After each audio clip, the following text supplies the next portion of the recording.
Linda McAvan, Labour MP for Yorkshire and the Humber. You're saying that you want to see a freeze on products really from cloned animals and their offspring perhaps until there's new legislation? Absolutely. At the moment there's a real mess on this legislation. We had farmers in the UK who found themselves in a legal grey nightmare over the summer because they were being told by the European Commission on the one hand that what they were doing by having milk products from cloned animals on the market was legal, whereas the UK Food Standards Agency was saying this was not the case and they needed a special authorisation.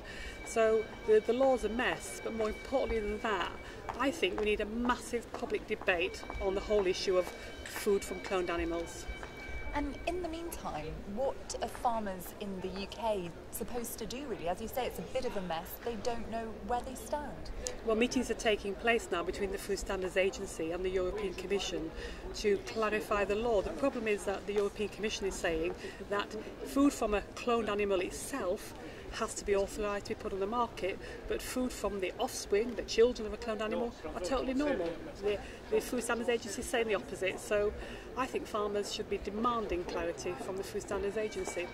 Back earlier in the year before the summer here at the European Parliament, MEPs called for new legislation to ban not only the products from cloned animals but from their offspring as well. Do you support that? Is that what you'd like to see? I think we need a massive public debate about this issue.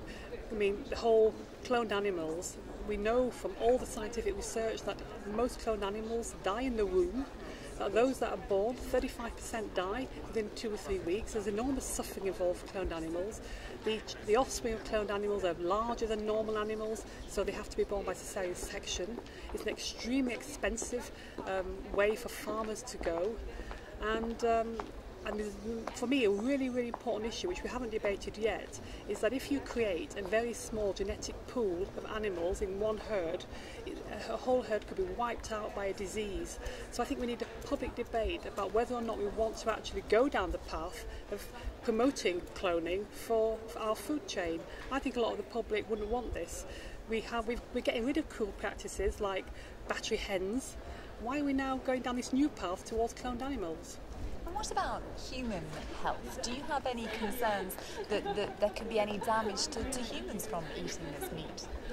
Well, the scientific research to date does not suggest that human health is compromised by eating the food from cloned animals.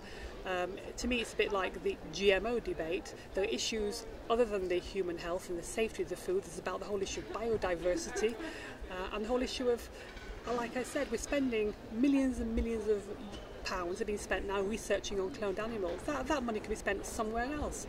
Do we really want to go towards more intensive farming, or do we want to get to more extensive farming where the animals have got better standards of care and hygiene and we have a healthier food chain?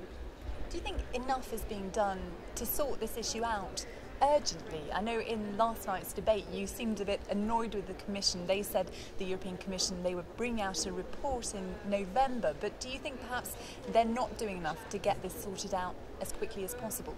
Well, absolutely. We've already said that the British farmers are in this kind of legal grey area. And nothing the Commissioner said last night will resolve that problem. He's going to come out with a report in November. So is it legal or not in the UK at the moment to put on the market milk and meat products from the offspring of a cloned animal? That's not clear, and I don't think that's acceptable. And do you think that the UK authorities need to be doing more? You say they're in discussions with the European Commission, but does there need to be a greater sense of urgency all round, really? Absolutely. I felt very sorry when I heard the story about the farmer. The farmer acted in good faith. He then gets caught out. He finds his livestock has now got, as the member from Scotland said, who is his constituency MEP, it has no value. I think this is not fair on farmers, and I'm sure there are farmers across Yorkshire who are concerned as well about this issue. They'll be wanting to know when they buy products from USA, for example, where is that animal a cloned animal? They're not labelled at the moment. They can't know this. This is not acceptable.